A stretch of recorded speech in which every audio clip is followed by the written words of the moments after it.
Welcome back to the HomeKit Life. I'm Josh, got my cameraman Braden here with me. This week we are talking about the Level Lock Touch Edition, particularly the brand new matte black. We are building a Apple smart home using HomeKit every week. So let's get this Level Lock unboxed.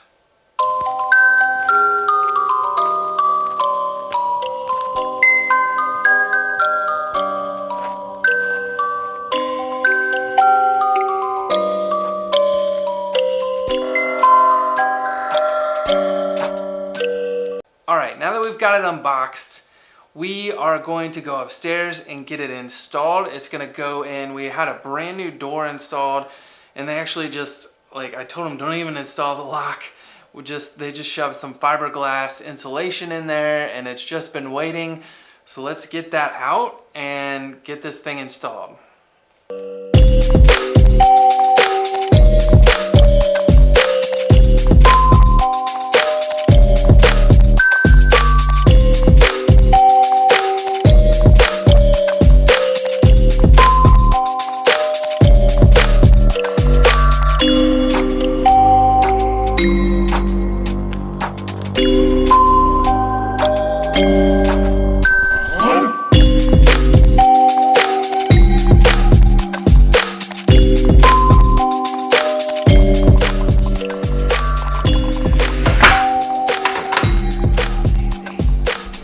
Now that we've got it installed, let's get it added to HomeKit. Okay, we got this thing installed. Pretty easy to do. We are going to have to go back and kind of bore out a little bit for the strike plate, but we've at least got it closing correctly. So I'm going to say add accessory, and give it the code, add to home. It says it's connecting to the lock. We're doing it up here. We weren't sure if it was Wi-Fi or Bluetooth or how it would connect, so we wanted to be closer to it. Connecting to lock. Oh, there we go.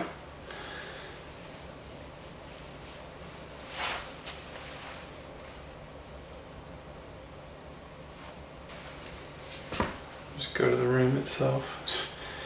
It's obviously missing it. There it is. Level touch. It says it's unlocked. It says lock. Nice. And unlock. Makes a little noise. It's kind of cool. Alright, well, we'll give you our final thoughts here after we play with it for a little bit. Now that we've got it added to HomeKit, here are just some of our thoughts so far. So, one, super easy to install. We actually installed it upside down the first time. It didn't really take that long for us to correct it. I don't think it would have been that big of a deal, but the key fob, where the key went in, was upside down, and I didn't like that. So we corrected it. We got it added right away. We were able to upgrade the firmware using the Level app. It was easy to add to HomeKit. I do think, as far as it is a little slow to respond when you tell it to lock and unlock. Maybe I'm used to the Yale. It is a little bit slower than the Yale, and you know, we haven't quite figured out how to get the touch stuff to work.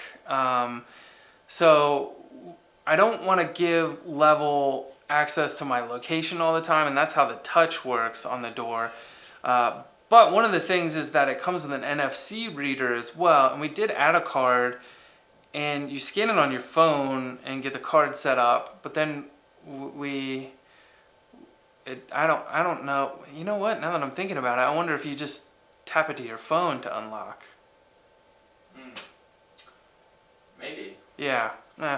We couldn't figure out the NFC stuff, so we'll keep playing around with it. I would say for me, you know, the ease of installation and how nice it looks and the way the battery works, and you know, that is all pretty top notch, but given the price at $329, I think it's just a little high. I don't know. For me, maybe this is an A- or a B+. Coming in at $279, $299, that feels like a better value point to me. So it is just a scotch too high, but you know, still overall, I'm pretty happy with it. I think, you know, we'll continue to live with it and test it out and see how it works, but we are happy with it so far. So yeah, that's all we had this week. Thank you for watching. We really appreciate you joining our journey as we're building an Apple HomeKit home. You know, if you haven't already, be sure to subscribe. I know looking at our analytics, not everyone that watches these videos are subscribed. Help us build that smart home Apple community by subscribing to our channel and coming back every week. And if you haven't already and you do enjoy this video, be sure to give it a thumbs up, and we will be back next week, and we'll be talking about more Apple smart home tech through HomeKit in our next video. So thanks for watching. We'll see you next time.